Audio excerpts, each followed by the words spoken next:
Hi, welcome you all to this evening's panel discussion.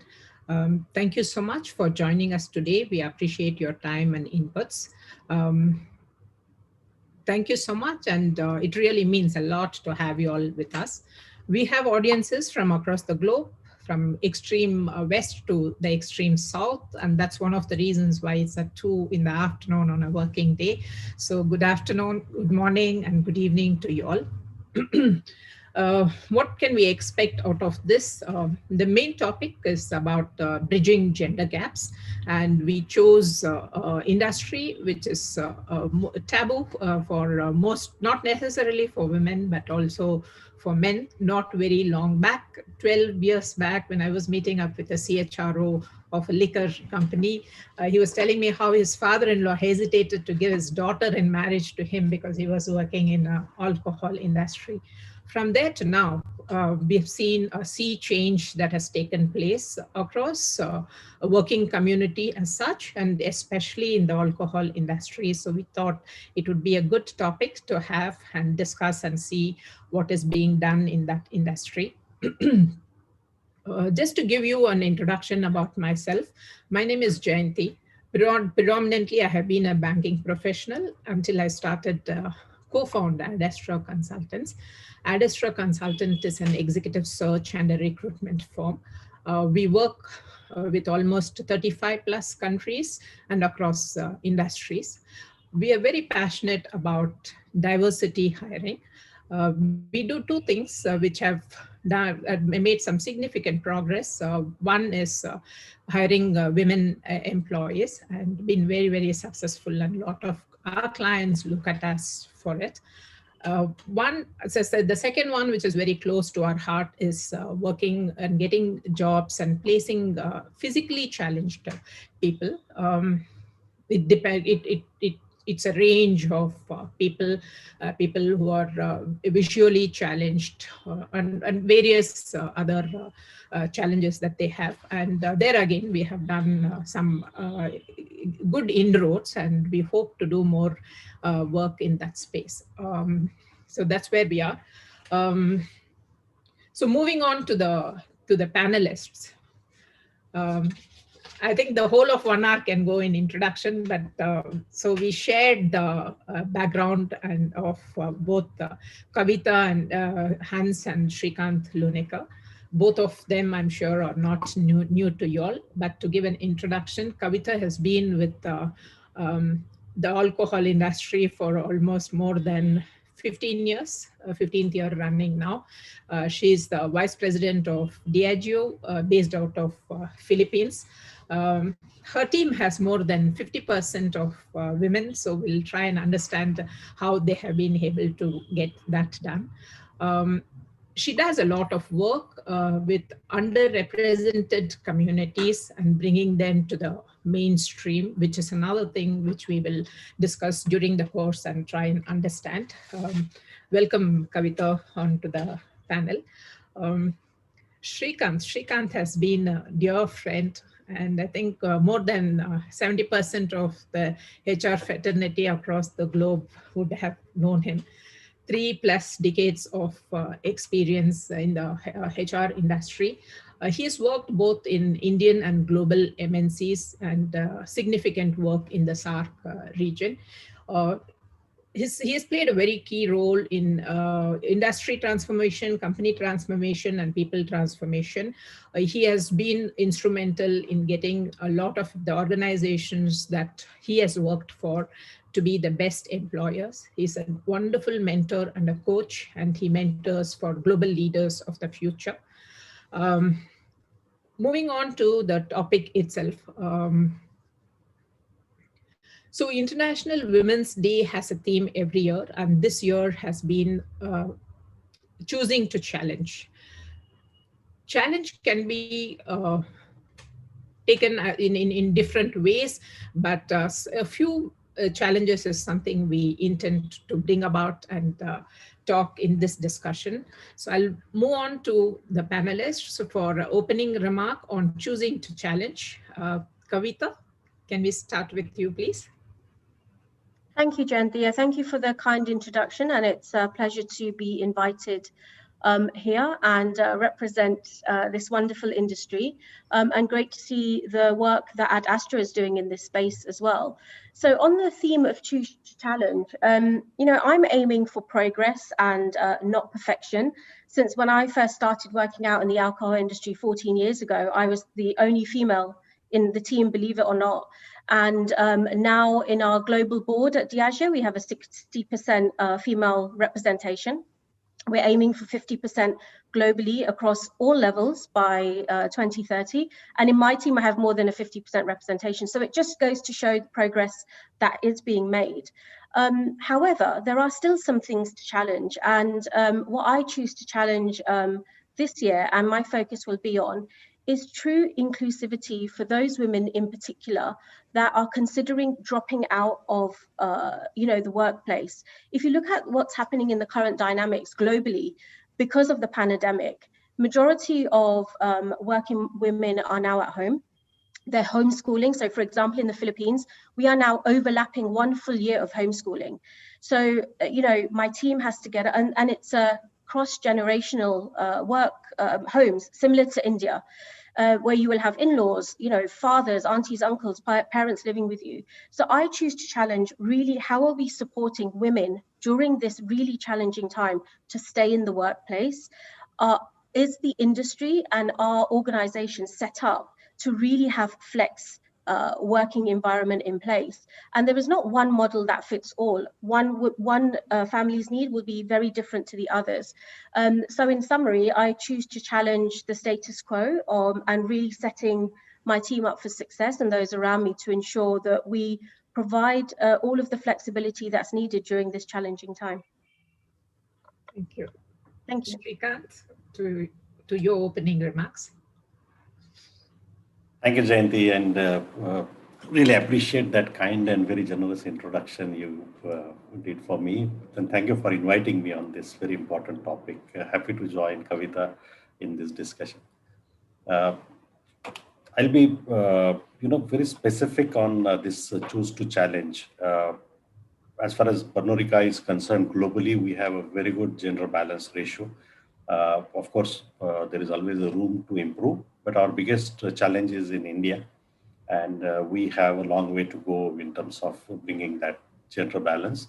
And that I attribute mainly to a few factors, you know, like Pernod Ricard in India has been the market leader for several years or decades now. And we have in our operating segment, and we have been also a very successful company. We are also a growing company. We make good money.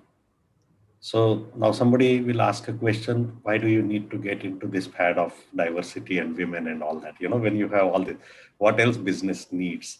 And that fundamental question is something that I choose to challenge. And it's very important to look at this, you know, some of the adverse social norms that we have in the society, the cultural biases that have always been there in the businesses and society. And that hurts. You know, when you start actually looking at it at a micro level or from the point of view of the employees, you realize that there is a lot of work to be done. So I choose to challenge these conventional mindsets and the parameters of measurement of success that would actually lead to bringing diversity and balance into the business. Thank you for that. Kavita, you mentioned that people, especially women, during they drop out in between or on their way up in a career ladder, which is something we observe. We have been observing too. It literally has a pyramid effect where you have a large number in the beginning, and then they start dropping out. We have you who has been there for 15 years in the industry. So what would you like to share on your experiences? I'm sure everybody, every man and every woman has a challenge on continuing a career and across the globe and various nitty-gritties that we come across. But can you share a couple of examples of the hurdles you would have faced and how you would have managed them? Sure. Thank you, Jayanthi. So when I started out my career in the alcohol industry in the UK, as I mentioned earlier, I was one of very, very few females. And, however, overall, my experience of working in the industry has been entirely positive. I've been met with nothing but acceptance. I've met, majority of my allies and my mentors actually are males. And but along the way, I have faced challenges, and I'll share a couple of those examples here. I realized that if I wanted to progress in the industry, and I think this is not just about the alcohol industry, it's the workplace in general, and I aspired to be a general manager and a managing director, etc.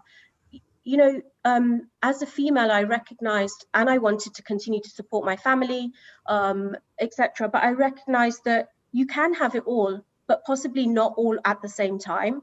And so it's about making choices that work for you. And I've made those choices and sacrifices that have worked for me along the line. But for example, I've lived abroad since 2007 pretty much, and that doesn't mean I don't have a family to look after back in the UK. My parents, my brother, etc. are still here.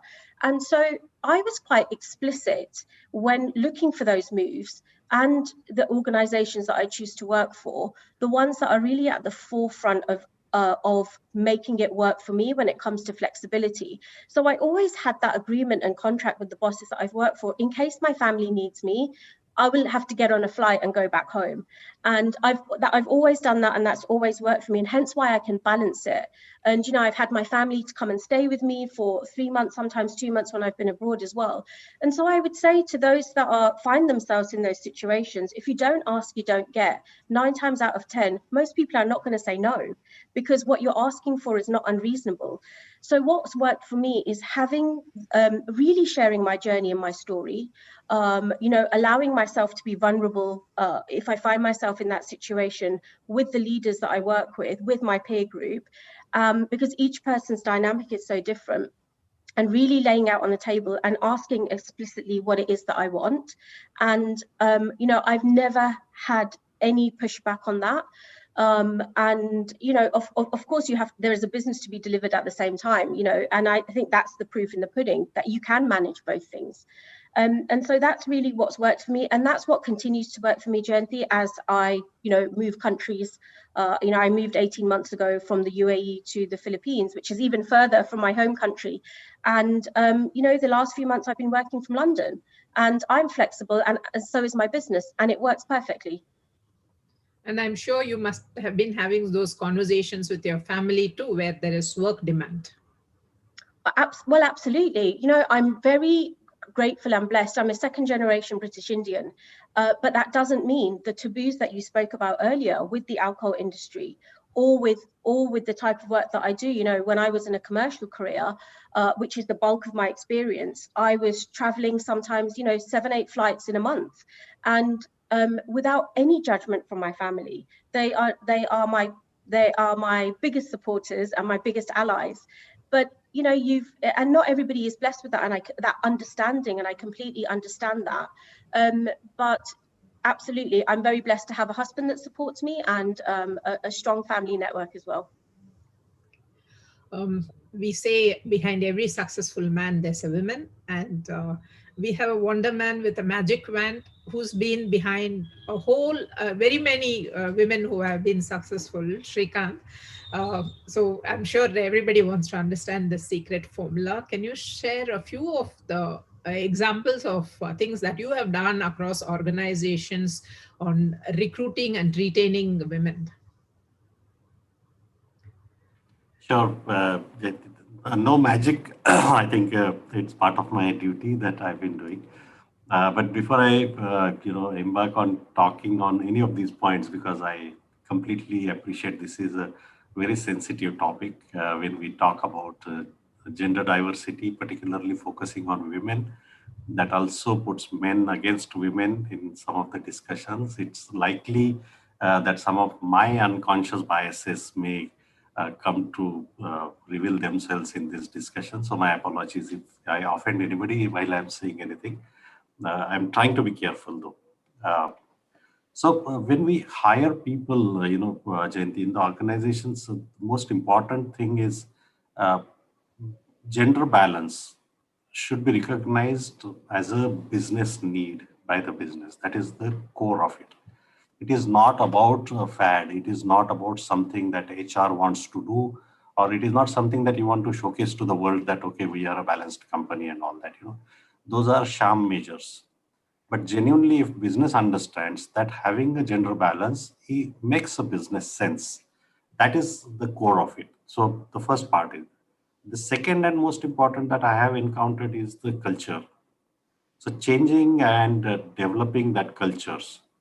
For example, if I'm going to the market and hiring and I look at, say, women candidates, but I'm not going to recruit them, I'm going to help the hiring manager to recruit. And the hiring manager, the man there with 25, 30 years of experience and who has never had a woman in his team. And now I want to go and tell them that hire a woman in your team, it's not going to work that way. You can't use authority in these areas and say that because we want it, you do it. And I have seen it happening that somewhere some companies have done it and the managers ensure that the selection fails. And it's more disastrous than not having a woman in your company, So that cultural change, mindset change at the leadership level is a very important thing. The other thing that also I felt was necessary was to focus on the policies of the company. How those policies will focus on balancing the needs of both men and women in the organization.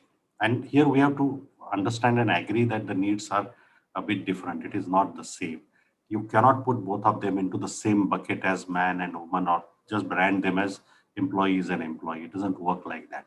So there is an innate difference in both of these categories of people. And then your policies must be supportive of that. It must be accommodating the flexibility that is required to do that, And most importantly, when we talk about the mechanics of doing that, for example, your company must have a good employer brand where women would get attracted and feel that this is a company I would be comfortable working with. I can succeed in this organization. And this work has to be done over a period of time. It's not overnight. Just winning one Best Employer Award doesn't give you that kind of credibility because employees are sensitive to this thing. Your talent acquisition function, they must have the capability to reach to the right talent there. Okay. And if they build it and they have that kind of a mindset, job becomes easier for the HR to actually build that balance. Then there are, like today, we know that there are certain search agencies, maybe boutique firms, but they are exclusively focusing on supplying women talent to the industry at various levels. Of course, the pool with them will be limited, but they are very focused. And sometimes we have these employee referral programs. They work beautifully well. That is my experience, that your people will bring good talent to the organization. And definitely when you say that I want women employees to come and fill certain roles, they help in a big way. Like in Pernod, we have an employee referral program where we give handsome bonus to the employees who refer candidates. It could be up to 2 lakh rupees to the employee. When you give a candidate, and if we ask for a woman candidate there, we put 50,000 rupees on top of that as a premium, for the reason I said earlier, that today our overall balance is not a balance, it is highly imbalanced, and we need to work little bit by pulling the pendulum to one side. And most important in this cultural thing is the need, like I was saying, there is a difference. The need for women employees, and as women employees, not necessarily as women, to get an acknowledgement of their work and contribution and get recognized is much greater than the men employees because of this kind of an imbalance in the system. Where it is balanced, I think they look at it, because I heard many women professionals talking like this. Why do you celebrate this Women's Day and all? There is no Men's Day, which is, their viewpoint on that. But the fact is that, there is a minority and majority kind of a culture there where such things really are important in the short term, so that in the long term we achieve that kind of a balance. So my experience of retaining women, the biggest challenge that we have had in retaining women is the younger women we hire from the campuses. So we do it from engineering colleges, we do it from management schools. And, classically, this is where the social aspect comes into play. That when she grows 2-3 years into the career, typically she has to get married. And even today, I see that when a girl gets married, she has to go to the place where the boy is living. It doesn't happen so much that she stays here. And I have seen a couple of girls in my company here. And, we hire GETs in our factories. And they fought with their parents, with the would-be in-laws, with the would-be husband, and said that, no, you come here. But unfortunately, the location where they were placed, the person didn't have opportunity. So finally, they resigned and left to join them. So this is a retention challenge. Can we attract? And I'll tell you quickly a very good experience that I have had. When I joined Pernod Ricard, we have a large factory in Nashik, which is a distillery and bottling plant. So I went there and I was the plant head and other people, they were taking me around the plant. So I noticed there are no women in that plant. It's 100% men's passion. So I asked them when we came back to the conference room for presentation, I said, why don't we have women employees here? So nobody wanted to give answer, but it was more like a rationalization. And I said, you have so many people from the nearby villages coming and working. Why can't women in those villages come and work for us? So our factory head said, sir, we can do that. I will talk to them. But generally then people started saying, no, the culture in this area is like this. They won't like asking women to come and work in a distillery and all that. It may not be safe for them here and all that. So that is what our mind is. We always find reasons why things cannot be done. But there is only one reason required to do the things. So this gentleman, our factory head, he is very forward-looking person. He said, sir, I will go and find out. And he went and asked the village sarpanches and the senior people there, will your daughters, daughter-in-laws, your wives like to work in our factory? And believe me, they said, why not? You never asked us, and they will be happy to come. Today, I have 400 women working in that factory. So these are some blocks in our mind where we say that no, a girl will not go to a remote plant. It will be difficult for her to work in such and such area. Like in our industry, typically, if I put somebody as a salesperson in my business, say we have something called key accounts department. So they have to work with the bars and restaurants. Now, you cannot go at 12 o'clock in the afternoon to a bar. Nobody is there. The actual peak hour there is 9 o'clock in the night, 10 o'clock in the night. Now, will this girl be comfortable being there? So when we interview them and ask them, they say, why not? I am perfectly all right. I can do that. And they do this kind of work. We have in all functions, like my own function, for example, I have always had this queue, 55, 60% women and 30 to 40% men in the department. In fact, when I used to work for Honeywell, we had this terminology coined for us called MIM. Men in minority, they used to call us because we had huge number of girls in our team. So my experience has been very happy experience hiring, retaining, and working with women colleagues. And I can talk for hours together on what benefits it has. But it is something that a notion that we have to break and say that it is possible when we want to hire female employees.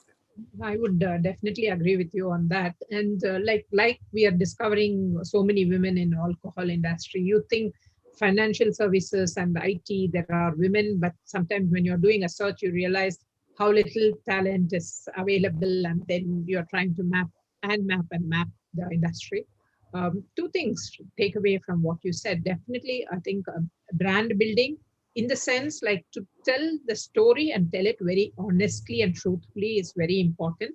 Like we tell most of our clients, please use us as a platform, because if we are just doing a match of following and saying this is the job description, this is the person, and just throwing them into the job, it's only half done. You got to tell them why they are in a job, the purpose of the job, and what is the growth path. I think that helps.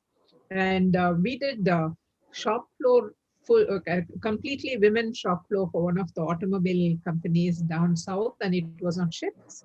We I think it's the stakeholders coming together and say how you can make it successful. We even went to the extent of meeting some of the parents of these girls and telling them why it's not as bad as what everybody think it to be working in night shifts, and it can be very safe and it can be handled, and it's working very well till date. On that note, you, Kavita, you have done a lot of work in the underrepresented folks. Would you want to share your experience and see how what these people can do to not they sustain and grow in the organization. And all of us, I think the easiest thing is to drop off the hat. We can, it's like you're carrying, you want to leave a job and whatever. Typically those things happen, family constraints, somebody getting transferred, and all of us have had all those constraints, and we have somewhere had a career which has been stable and has grown. So what would you share with them? Firstly, before I touch on that, I would just like to touch on something that Shrikanth mentioned, and thank you for that, Shrikanth. I think it's so interesting. Each country and market has such a different dynamic, and it's amazing to see the progress in India. And I've worked in the market on and off for a few years now, and for sure I've seen progress in the years that I've been there. And I agree with Shrikanth, it's around balance. So we also don't want, the MIM, right, where the men are in minority either. It should be a complete balance, and and there's still progress to get there. So the easiest way to explain it, especially if you're in a consumer goods company like Diageo and a branded company, is we want our workforce to be representative of our consumer base. Yeah.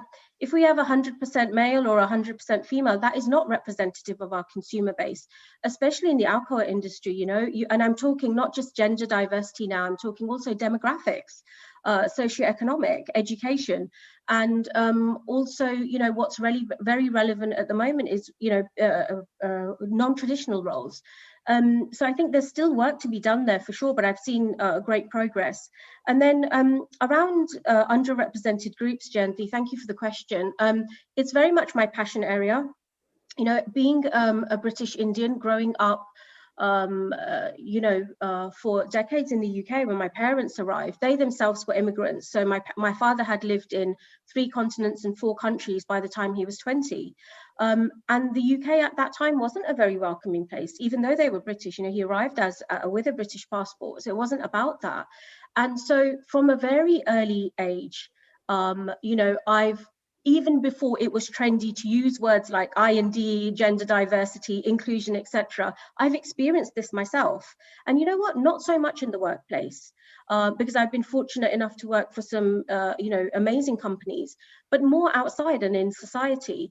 And so you really have to carve your way. And if I can use my voice or the platforms which I have, or the network which I have, or the experiences which I have, to ensure that somebody else from an underrepresented group has a better experience than me, then that's why I'm so passionate about where I focus in terms of, coaching and mentoring.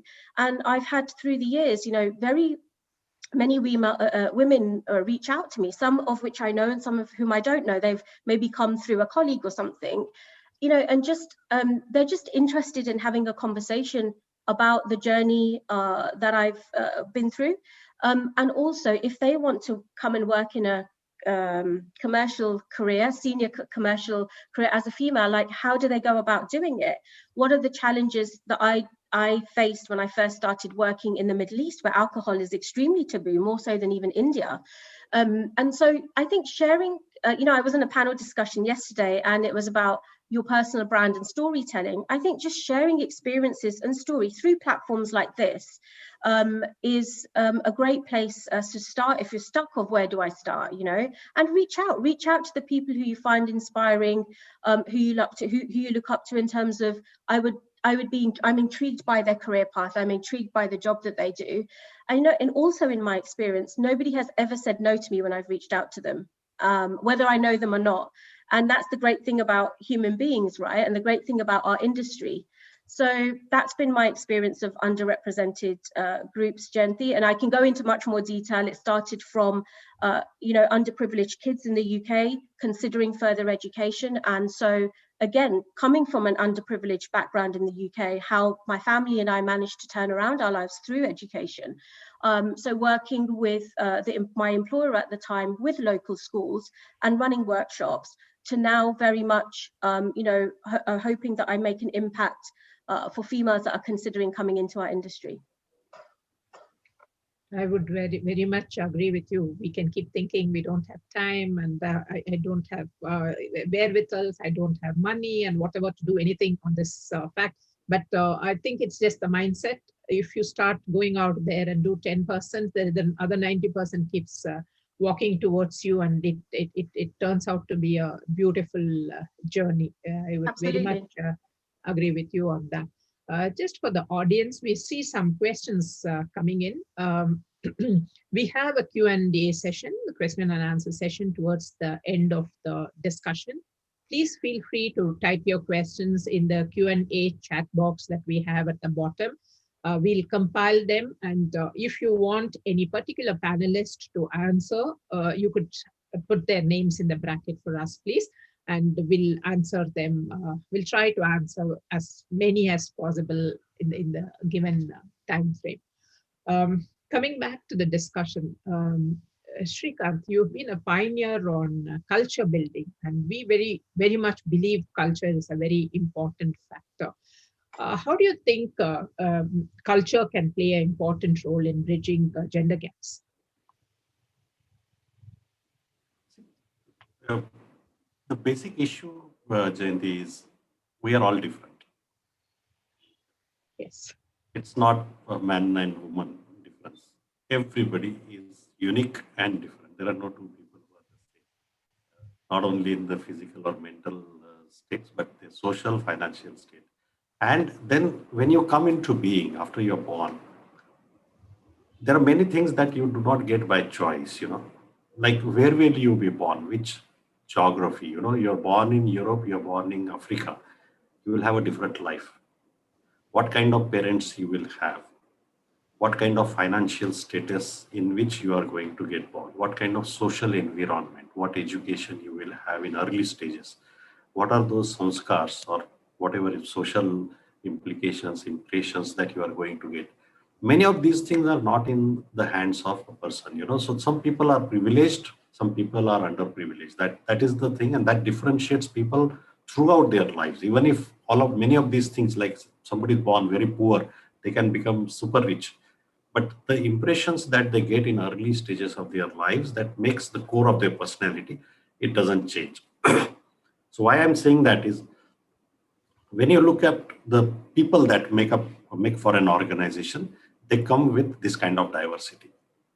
So everybody is different, but maybe when we say that, okay, these are Indian people, then we are putting them in one bucket and say that when you are an Indian, you will do like that. And then we say that, okay, these are all Bengali people and these are all Madrasi people. Then you start doing that. And these are from urban area and these are from rural area.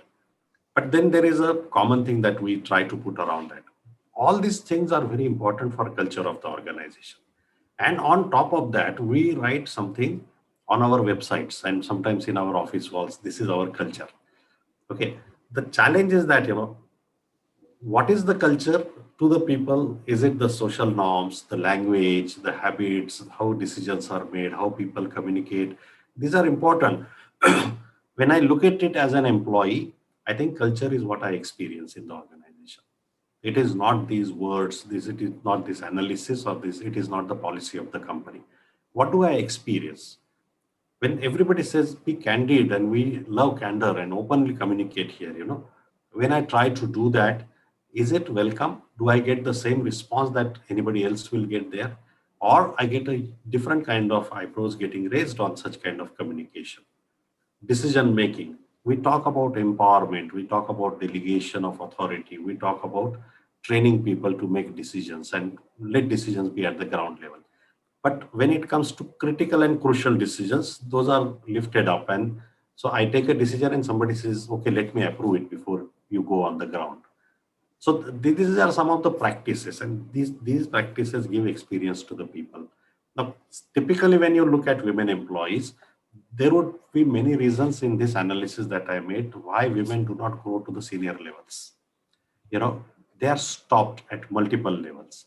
And this kind of a dominance, because of this lack of balance in the organization, they have to bear with. You will hardly find any employee, particularly a woman employee, who will rebel against it. But when they rebel against it, you will see that they move out of that company and go to another company. But there are organizations where the leaders, the men there, are tolerant and welcoming and saying that, yes, this is an important point. because this is not a decision to be made by a man or woman. This has to be made by a competent employee of the organization. And this decision is good for business. Now, the moment you remove that clutter from the system, automatically you will go on the platform of merit, irrespective of man and woman.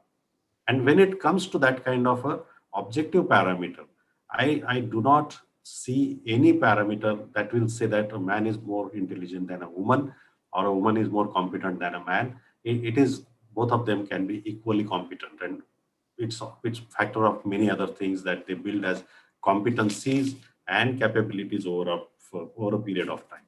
But the companies where this kind of male dominance is there, it is easier said than done, Jayanthi, I can tell you. Even, the resistance that people have, okay? And this is where I remember Jack Welch used to say this, when he led GE and he made that company world's most admirable company for 20 years. But some of his frustrations were, and one of it was that he said, I used to tell my people there is a syndrome called NIH, and NIH is not invented here. So any new person we hire in the company and they bring an idea, and our people will say, this is not going to work in GE. You may have brought it, it worked there. It was a very good idea, but not working here. And he says, why not? I want fresh ideas, divergent ideas. And the same thing you will see that when we talk about women coming into a men majority company, and when they bring these kind of ideas, because they bring a new pair of eyes to the system, not necessarily as a woman again, but maybe as a new employee. But then we label them that she is a woman, so she is talking like that. So these are the things which has something to do with the culture of the organization. And to be successful, it is important for every company to create that kind of a culture where this kind of talent will flourish and women employees will be attracted, retained, and they will be successful. But I can tell you, the companies we should listen to who have successfully done that, they will tell you a story why it is important as a business case, not as a social case. That's what my point is. I think that really, really good inputs. It's a very, very common thing that we continuously compartmentalize everything that we see in our minds and put them into baskets. If you see a lady smoking, she goes into a different basket. If you see a lady in sari, you put the person in means like it's applicable to all men, women. Like we began the discussion with men working in alcohol industry or look different from men working probably in an engineering company. So it's a continuous compartmentalization. And this biases, sorry to cut you, Jayanthi, working mother, okay? Now, why not a working father? A working woman, why not a working man? And as long as we use this kind of language, that is an indicator that there is a lot to be done for women in the industry so that the balance is brought, That's the point. Sorry, I abrupted. On that note, we have Kavita who's worked from west to the east. Can you share some of your experiences on with particular reference to gender diversity across geographies? Are they different? Sure. My earlier years working in in the workforce were in the UK, and I started my career at Mars, and no, not so much. I didn't really notice it in internal or external partners, etc. But it's when I moved to the alcohol industry in the UK, I'm talking many, many years ago now, without giving away my age. As I mentioned, I was one of only few females in the beer industry.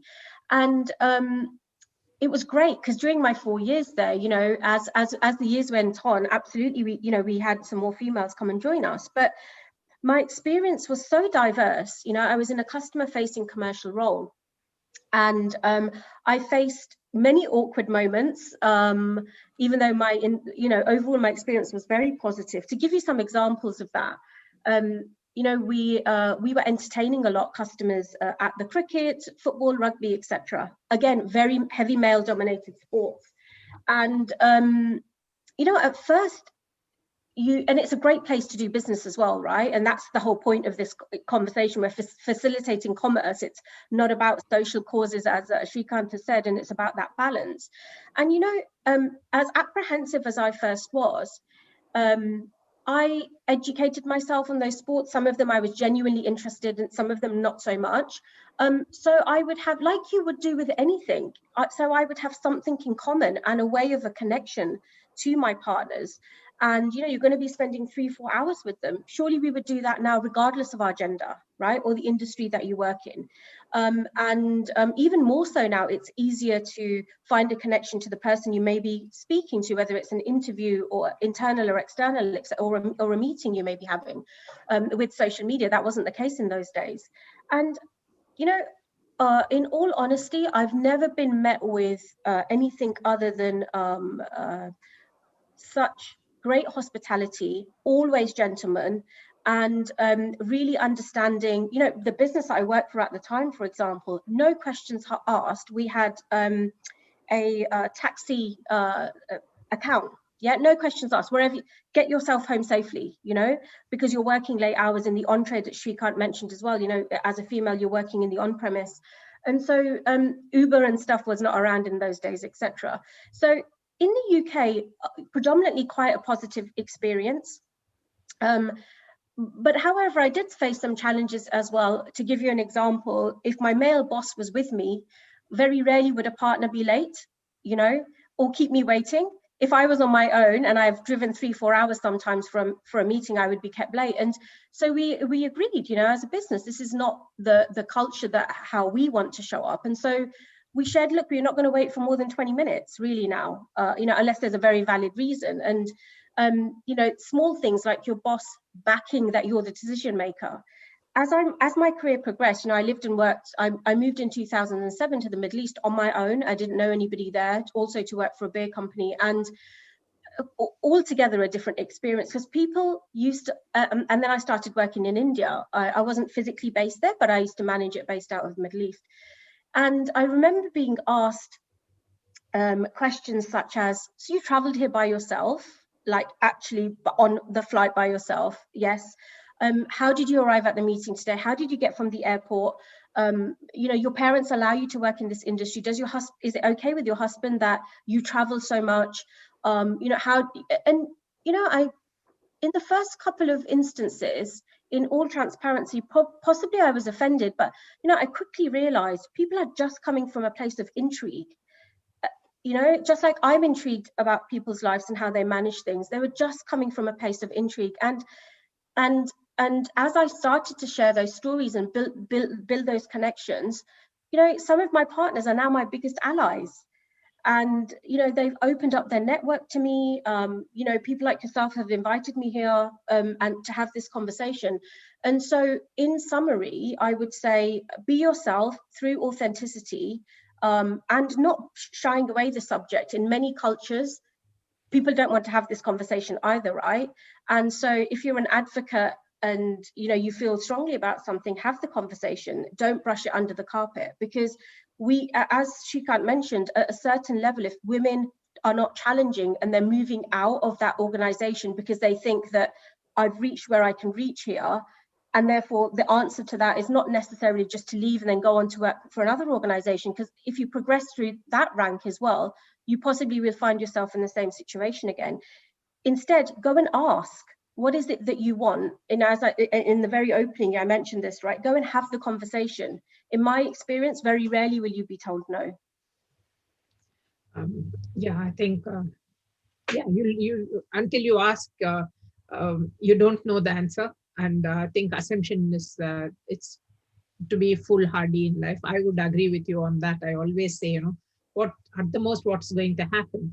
Somebody is going to say no. If you get prepared for no, or you have already got prepared for no, why don't you go ask the question? That starts with a simple thing of upgrading in a flight or in a hotel. You start to ask. That's a good example. Yeah. If it doesn't, you stay on the same thing. So on that note, especially, like, it's very true. I'm sure all of us would have had a situation where you get frustrated, and it's not necessarily be gender bias, but being women, I think a lot of things, especially in a career, when you are growing up the ladder, there are we cannot say there are no gender biases. Definitely there, and one needs to go up the ladder. So I'll pose this question to Shrikanth. How important is to have women in leadership roles? I think a question cannot be an answer to question, but I would ask why not? You know, and that really gives a different perspective. My sense is we had after this Nashik experience, then we decided to challenge our selves and ask this question: why don't we have women in the leadership position? Too many. We do have, but not in roles like, for example, we have multiple factories in India. Why we cannot have a factory head in a woman there? Okay. And our operations director was very happy to consider this. And then we started scouting, and today we are successful. We have women leaders leading our factories. Now, what it does is, first it brings a huge cultural change, and it becomes an attractive place for other women employees. That if there is a factory manager, if there is a region head, if there is a marketing manager, and these kind of senior positions are led by women, they are interviewing. The barrier that somebody has in the mind, and we have had cases, in past also, when we had final interviews and at the offer stage, that girl comes and says, my parents said no, my husband said no, and so on and so forth, because you are an alcohol company.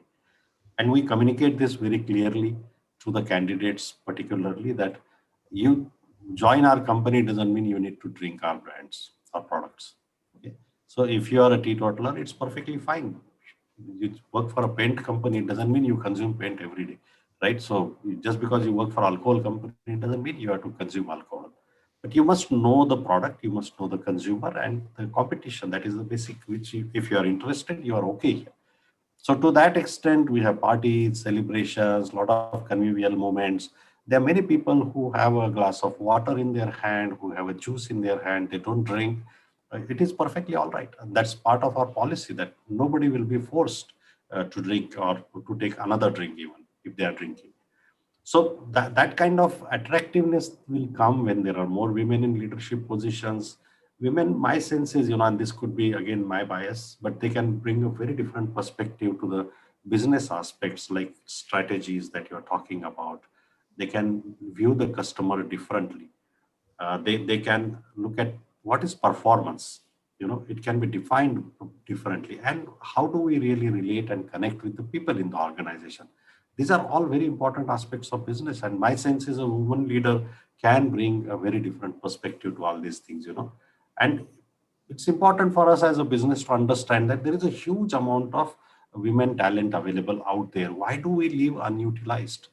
You know, Today in Indian corporate, there is almost like 30% availability of women talent. That's what some surveys say. I'm not very sure. But all those 30% are not utilized. And we are not working towards expanding it to 50%. Why not? If as an industry, various industry associations and bodies, they start working on that, just look at the value that will create to the society.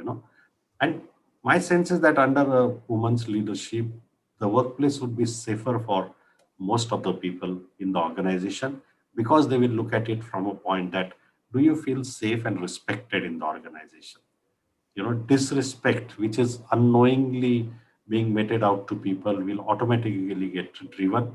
And again, this could be a biased statement. My sense is that having women boosts productivity. So when we had these 400 women in Nashik factory, what happened was, first and foremost, the rate of absenteeism reduced in the factory. Because the men employees who were doing same jobs, they used to have seasonal jobs when there is some job available in the monsoon, or they go to the fields and they will take leaves in the company. They are not available for work. They will remain absent for any stupid reason, because now they have a assured income of a monthly salary and bonuses and all these things. They have many other priorities in life. But a woman, when she came there, and we studied this, we asked these women, why don't you take leaves? Why don't you remain absent like men? And they said, look, when I knew I'm going to get so much of salary from this company, it goes into my family budget. And I am deciding that so much I will invest, so much I will save, so much I will spend. This is very clear. Now I cannot really rewrite all those things. That is permanently done for me. So I will not play with my source of earning on that. This is very important for me to do that. Second is in terms of the quality and safety. we saw a huge amount of change in the safety incidences. Quality rejections automatically came down, not necessarily because of the dexterity or those kind of things, but the carefulness with which they work, the sincerity and the effort they were putting in this work. So if you put women in charge of something and give them that leadership position, my sense is that it will be hugely beneficial to the business and to the society as such. So I'm a big fan of this, and most important thing, voice of employees that we say. A woman leader will listen to voice of women in the organization more intently and more unbiased way. That is my take on this point. Thank you for that. In fact, uh, like I mentioned, we do a lot of work in hiring women leaders, and most of the companies pay us a premium for getting the best women candidate for the job. So I think organizations are doing quite a bit, but yeah, this I think all of us have a way to go for that. Kavita, you have been working with underprivileged children. You have been working with underrepresented folks, most so women, on helping them scale in their careers. And you do a lot of mentoring for them. So not necessarily getting jobs, but how to sustain and grow in their careers. Is that a part of the mentoring that you all do? Yes, absolutely, Jayanthi. I think, regardless of what level you are, where you are in your career, etc., having your one or two trusted mentors and coaches is so important. And that will be true of whether you're a managing director or an account manager, touching on, that purpose has shifted a little bit, Jayanthi, to just equality and fairness, and touching a bit on what Shrikanth mentioned around unconscious bias. We all carry this. It depends on your value system, as he mentioned, where you are demographically, where you grew up, etc. And it's hard to shift that value system. No one's value system is right or wrong, and so we all bring these biases with us. And so one of the things that's really working for me, and this is a live thing I'm doing in my team, is let's really get comfortable with addressing our biases. And so we're running a workshop whereby being facilitated by an external partner, choose 10 to 15 people, for example, that you've worked across your career, and there's a set of questions that they would answer, and you get this kind of almost like a matrix back on where you are with your own biases.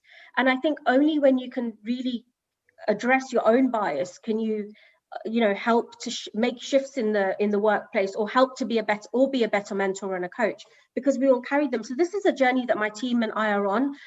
Extremely grateful to be part of this, and I think that will, for example, one of the things that came out on the back of that is, take the Philippines as an example. My team, gender diversity is not really an issue there. Women have been in the workplace for many years, and are homemakers at the same time, etc., having kids. But what is the other representation that we want to see? And so through I&D sessions and through addressing our biases, the LGBTQ community is currently underrepresented in the workplace as well. But they're still a big part of our consumer base. So how do we ensure that we're also representing other communities and other represented groups? So it's not just about gender.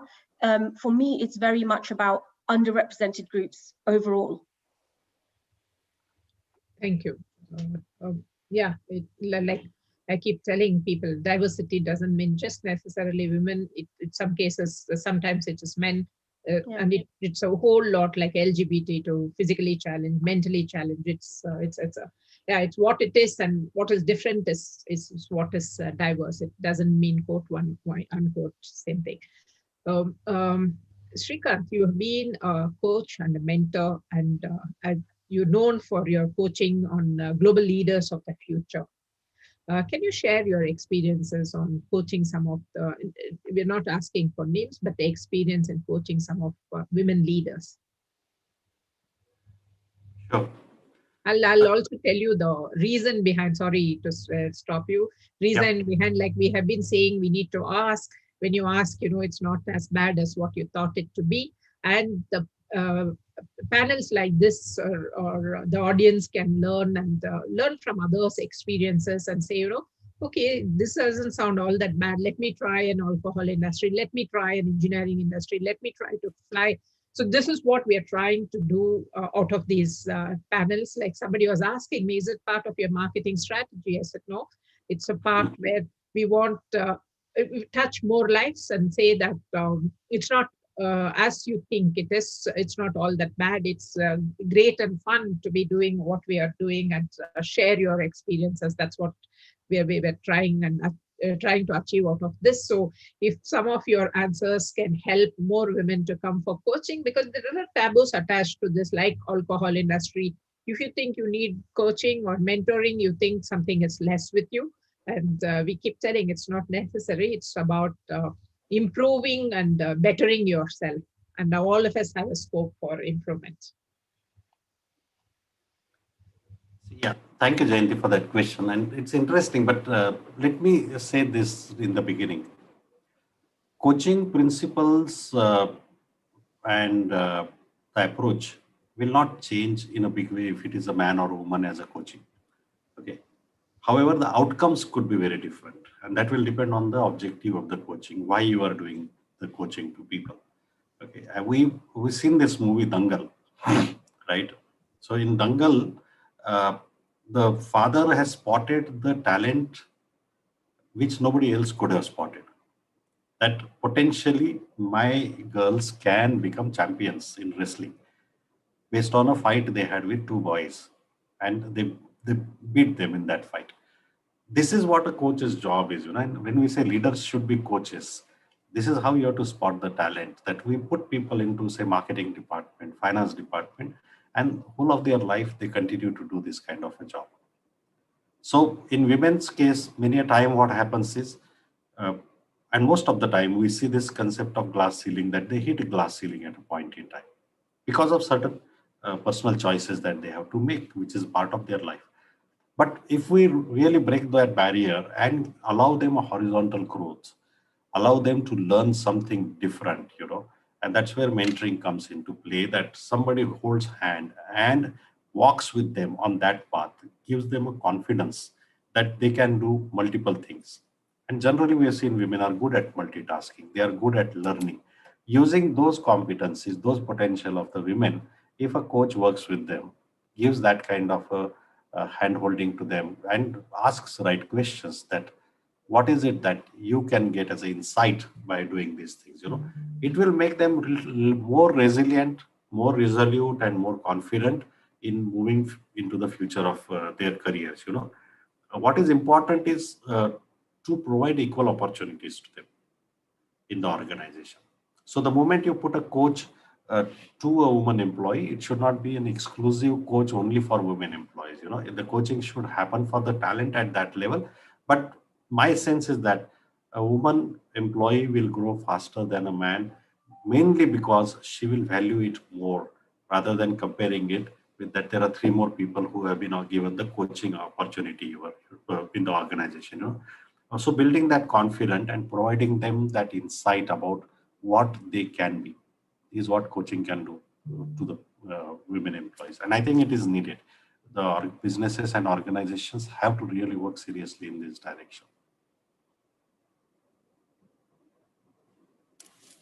Sorry. We have literally come towards the end on the time bit of it. We didn't realize how 1 hour passed. Yeah. I request Kavita and Shrikanth to leave the audience for food for thought. I see a lot of questions, so we thought we'll go to the question and answer session. But if you were to leave them with food for thought, so I'll leave it to you all, and then I'll move on to the question and answer sessions. Kavita, you want to go? Thank you, Shrikanth. In terms of food for thought, I would like to just touch on what Shrikanth mentioned there in terms of it's about, creating equal opportunities. Absolutely. But I think what companies have to also realize is our genetic makeup is different to a man's. And therefore, there's going to be times throughout your career where, because of your genetic makeup and, how we are physically, that the needs are also different, right? So it's not a one size fits all. Even if you get the opportunity, what a male requires, you know, being a new father, etc., may be different from a female. So in Diageo, for example, this year, proud to say we've launched our menopause policy, right? It's to create awareness as well. You know, why brush these subjects under the, you know, and I think if therefore if a female is reporting into a male colleague, it just creates that awareness. So I would say it's absolutely about equal opportunities, but you know, we as leaders have to be conscious that not one size would maybe fit all. And lasting thoughts are come into the industry, you know, come and be open. Some of the taboos that exist and stereotypes that exist for a reason, absolutely. But let's be the generation of leaders, etc., that you know, dismiss this. There's many great examples. For example, in the last 14 years, 15 years of being in the industry, 18 months ago, I started working for my first female boss. And, you know, until then I had, and so it just goes to show the progress, and it really is an amazing and an exciting industry to be part of. And I'm open to have a chat with anybody that's considering the industry. Thanks, Choose Jayanthi. to challenge. Choose to challenge. Absolutely, yes. Over to you, Shrikanth. Thank you, Kavita. Thank you. That was very insightful. I feel, you know, very fortunate when a long time back, you know, at some of my early stages of career, I had an opportunity to work with a CEO, and we did not have a single woman in our company then. So I asked the CEO that should we not hire women? So one or two discussions, he gave a cold shoulder. And then when I started precipitating the matter, then he called me into his room from the meeting and he said, until I am the CEO, there will be no woman who will work in this company. Okay. So never bring this topic back to me again, you know. And it was like, I'm just telling you like a news reader, but the tone in which he spoke to me, I had shivers. And if you talk to him again, you lose your job type of a message he gave me. From there to where I am with Pernod, a company in alcohol sector, and we are promoting diversity and inclusion in such a big way here. I feel so happy, you know, that I have seen so much of evolution that has happened and feel very happy about it. So I have just a couple of points to make before we move to the Q&A. You know, first, and this is to our participants, keep in mind, diversity is real and it will always be so. Because I have started with this point, we are different and that difference is never going to go away. So as long as there is a difference, there will be diversity. Second thing is, and this is important, everyone has a role to play in furthering the agenda of diversity and inclusion. When I say everyone, please do not believe that it is only the leaders and leadership which is supposed to do that. Everyone at every level, whatever is your role, whichever function you are sitting in, whatever your age is, whichever your gender is, you watch what is happening, you experience what is happening, and you take responsibility to change if it is not good. You take responsibility to make the good better. And that's how it will happen. Just because leaders saying that, and many companies have seen this leadership mandate as a counterproductive, that leader comes and says that improve the diversity, you know, and they reserve positions where only women will be hired and many other policies are done. And end of the day, the company loses out because people make sure that it fails. So we have to take a responsibility to further this agenda and tell our leaders that you are responsible to bring this because it is good for society, good for business, not necessarily good for media. And the last and most important point, particularly to the women employees, that I want to say is that don't fight with men who are in power positions, and particularly if they are in majority. Okay, try to influence them. Find ways that somebody else will fight on your behalf, like me. Okay, but if you have the courage, but you don't have the wherewithal to fight, you know the result. You know, but best way is to influence them. Best way is to convince them. And today's time, it is easier. I can tell you what it was 20 years ago. So best is to get them on your side and make them part of your agenda. I think when the majority starts talking about diversity inclusion in the organization, automatically it will become organizational agenda and it will win. Thank you. No, I would agree with you definitely on that. Just to add to what you said, pushing back is not fighting. So it's very important to give your viewpoint, but I think a methodology in which it is done so that you could have a good result is very important. If you go into loggerheads, any gender, I think it just stays there. Like we keep watching, right? We say 33% women representation in the assembly, and then everybody has mothers, daughters, wives who are there, and there are people who are making them dance like puppets from behind. So I think it's also very important when you get into the seat to deliver what is required, and seeking help to do that delivery is a very important thing, and it is not bad at all to do that. When you ask, you realize how many people can help, and it's not necessarily just because you're women, you're not able to do something and you need to seek help. It could happen to anybody across the globe, and people are more than happy if you ask for help to go that long way and help. I'll move on to the question and answer session. So the first question is, all things being equal, do you find any trend in any particular function in which women do better than men? You want me to repeat? No, we can see it on the screen also. Okay.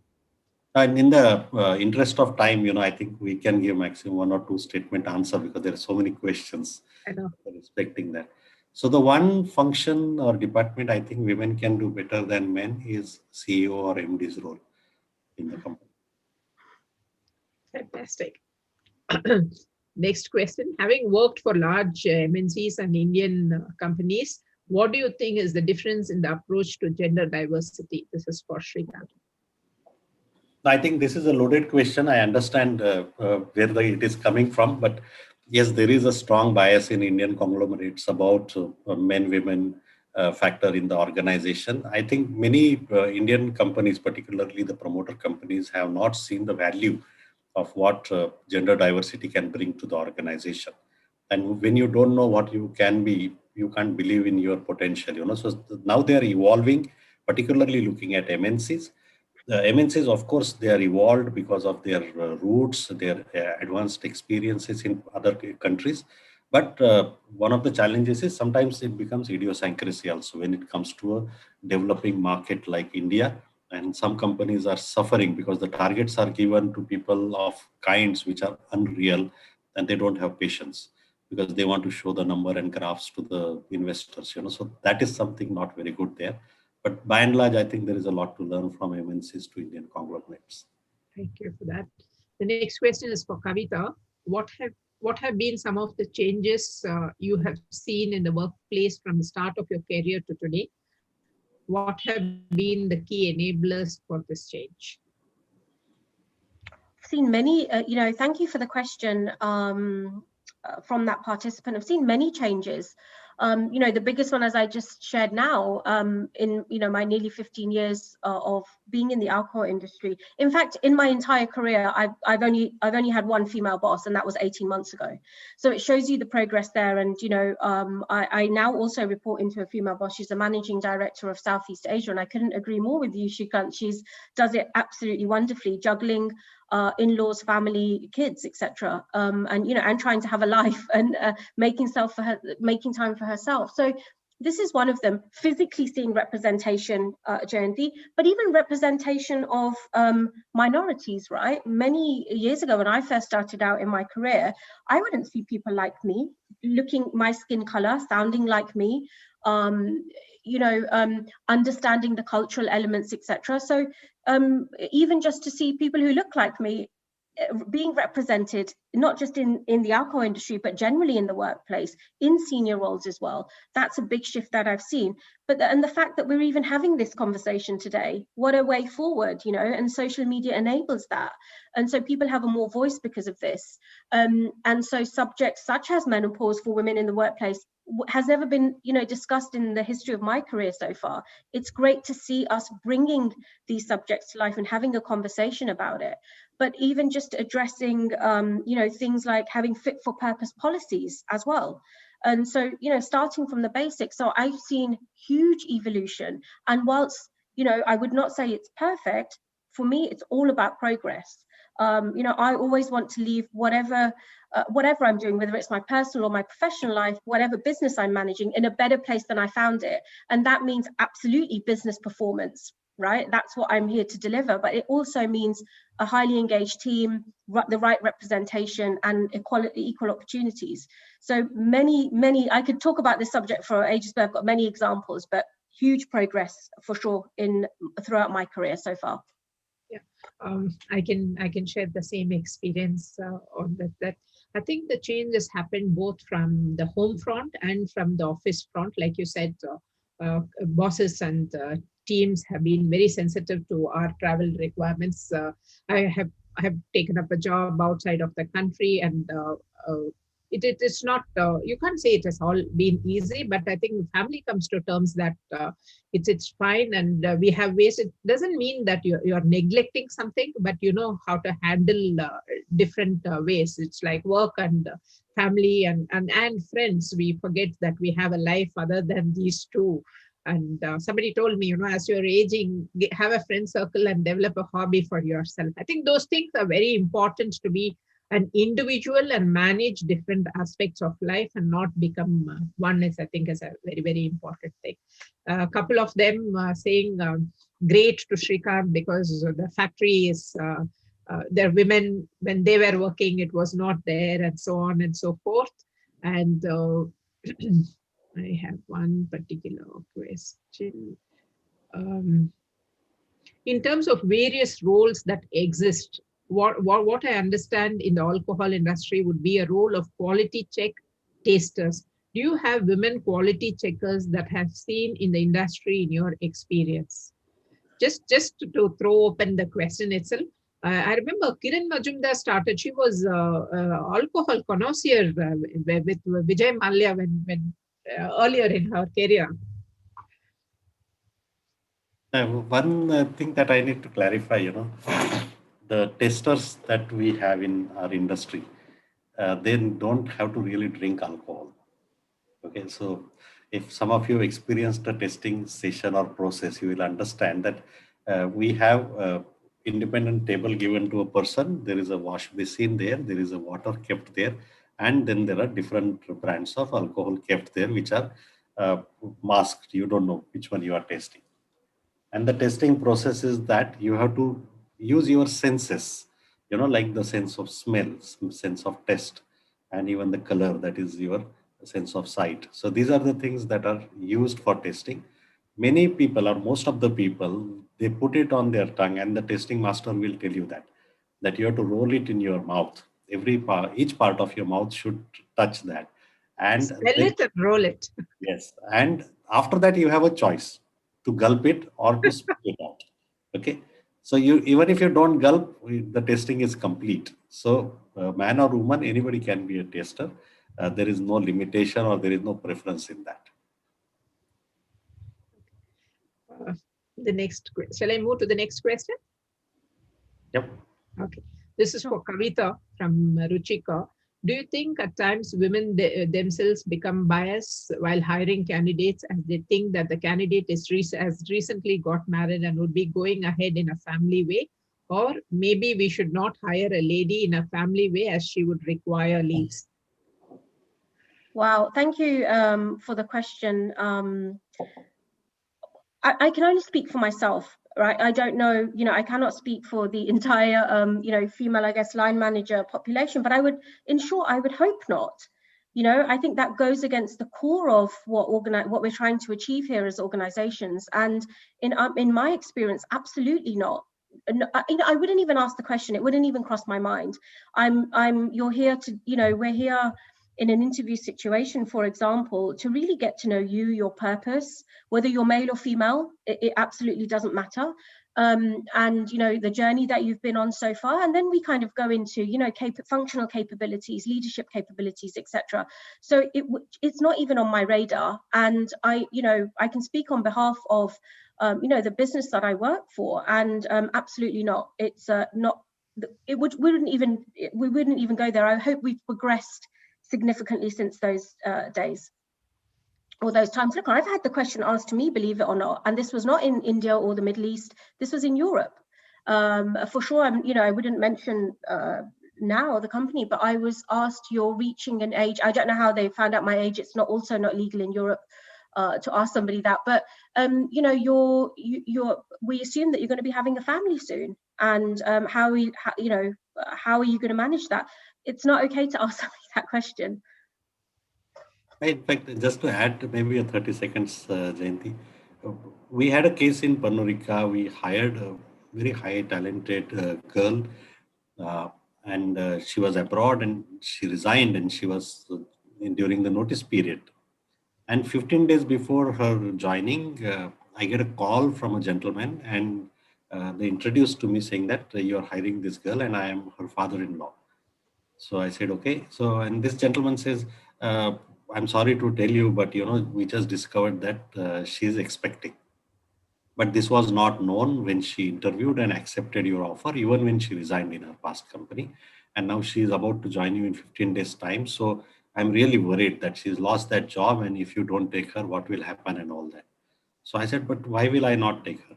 No, meaning now she will come, she will join, and she will go on, maternity leave and all that.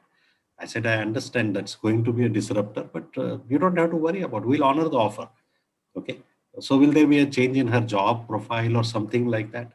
I said, most probably not, but I will talk to her boss and come back to you, because definitely after 6 months, if she's going away for 6 more months, what is going to happen to the role? I went to my colleague in the executive committee who heads that function. And I told him that, hey, this is what has been updated to me. So when he shrugged and he said, why are you telling me all these things? I said, no, our father-in-law is worried. He said, why should he be worried? Let her come. This is the happy news. Go and tell them to celebrate, enjoy, And I called back this man and I told him exactly what he said, And this girl is today working with us and doing very well in the organization, And this is how you also build commitment of people, that when in a difficult situation, when organization stands by people, they remember it. But I don't think, or even my colleague also later on when we talked, we never felt we did a favor to her by allowing her to join the company. It could happen to a man that he joins and 6 months he meets with a serious accident and he's incapacitated for 6 months. What will you do? At least in this case, we knew, so we planned things well, So it's all in the mind that we have as a limitation. Business is a continuous process, and it is a 10, 20, 30, 50-year business. These 6 months, 9 months, somebody being there, not there, these things should be made as small issues, not big issues in the company. I would agree with you. May I build on that with another couple of examples? So, in my experience of working here in Diageo, we've rolled out, equal maternity leave across the globe. For example, it's over 6 months. In many markets, 6 months paternity leave as well. So what you will find yourself, in the situation where you may be on leave for 6 months, quite rightly, to be with your family and enjoy your new young family. And and everybody is measured on their capabilities. So many times we've had fathers and females coming back from mat and pat leave into promoted roles. The conversations around talent development, succession planning are happening live, whether you're physically there or not. And it's absolutely wonderful, to see this. I've got an example live in my team of directly in my leadership team. Someone got promoted. He was on paternity leave. We offered the promotion. He went off on paternity leave. He's come back now from paternity leave, more refreshed than ever, that he's got 3 children. With the youngest one, he got to spend full 6 months, and so businesses it's all in our head, as Shrikanth said, that there are no limitations, and we've progressed, very much in the last few years. I have my favorite saying for situations like this. Say, put yourself in that situation and treat the person the way you want to be treated if you were to be in that Absolutely. person. Yes, I think that's what it is. Absolutely, yes. Okay. The next question, we'll take a few more because you really feel bad not answering some of the very interesting questions. Is the so-called term glass ceiling still prevalent in the industry? And is this something to do with the fear of asking? The glass ceiling is what people themselves construct. Businesses don't have glass ceilings. There is always room at the top. Please keep in mind. Yeah. Individually, yes, the fear of asking is definitely there, but it is not the fear, it is lack of self-confidence. Okay, because what is the fear in asking? The answer will be no. If you can take a no, you ask the question. But so it's a courage in asking the question and confidence in taking the answer. That it can be yes or no. And if it is no, then why not? You ask the next question, and then the answer will come that you need to build 1, 2, 3, 4 things in you, and go back, build, and come after some time and ask, can I be there? So this is a process of development and growth for people. So people hit glass ceilings when they believe I have done whatever best I could do in my lifetime, or I have achieved my majority of the goals, so why to take risk? And I see people, many people, 40 plus kind of age, when they have grown very fast in early stages of their careers, have made reasonably good money, and they have got all their material things under their belt. That is the time they start saying that, is it really sensible to be competitive? you know and it's not about competing with your peers, it is about competing with yourself. What I was yesterday, I would be better than that tomorrow. To do that, now I will improve myself. Like Marshall Goldsmith says, what got you here won't get you there. That means you have to learn new things to go to the next level. If you lose the steam halfway through, then you're building a glass ceiling.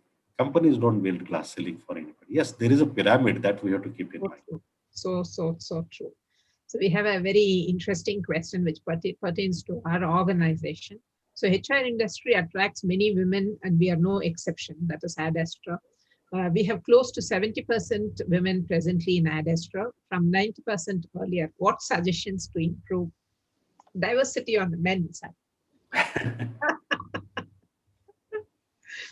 Kavita, you want to take that? I tell some of my branch heads, you don't deserve any incentive except you. Everybody around you is a women. Really, it's a really interesting conversation, right? I mean, HR is absolutely, if you're talking about non-traditional roles, it's great to see representation, of Shrikanth also in that function. But, my response would be the same, Jayanthi and Shrikanth, to the participant that has asked that question. Anything is possible. I've had moves and I've facilitated moves based purely on capability. I don't care whether the person is male or female. If somebody wants to make a cross-functional move, for example, in my previous role, I was approached by somebody in India. They were working in Bangalore in our supply chain function, and but just was intrigued about commercial, so customer facing, P&L management, etc., execution roles. And sent her CV across, but with that subnote. And so I had a conversation with her. We ran the interview panel, and you know what? She was the best performing candidate when it came to the core commercial capabilities in terms of numerical assessment, verbal reasoning, etc. Did the best commercial presentation, bearing in mind this person has never been in front of a customer before. But that person could have very easily been male as well and wanted to change functions. So, I think just basing your decisions purely on merit. And of course, there has to be a balance as well. I would agree with you. I think we need to learn to not compartmentalize anything and go out and experience and see what comes out of it. I think that's a very important thing. I'll just take a couple of more and close it. In manufacturing or FMCG industry, the senior management positions are mostly filled in by male candidates. And during recruitment also, it is mentioned male candidates only need to apply. What is the reason behind why female talent is not given options in such industries? My sense is that, manufacturing is a highly biased industry in terms of the people managing that industry. Because the plants are in remote locations, it is seen as more of physical work that is happening there. Safety hazards are many there. and you come in contact with so many people compared with office work and all that. Plus there is a shift working. So all these things put together, I think generally they believe that female employees will not be good to have that kind of a role, which is again a cliche and it's not real. As I said, we already have head of factories as women in our factories, which work in shifts and which has all the hazards that I said that are possible in a manufacturing system. FMCGs, I don't see that kind of a big bias there, but predominantly, it's all dependent on what kind of customer and consumer you have. So your product is appealing more to the women. Probably the function or the leadership position will be held by women there. But I don't see that is a classical bias that senior positions should be held by men. It's a point of evolution, and that's what we are discussing today. That it must happen faster. We'll take one last question. How do you see inclusion won't make way to reservation and throw meritocracy out? Such a poignant point, right? Absolutely. And therefore, the point that I just mentioned is it's not about just filling quotas and numbers.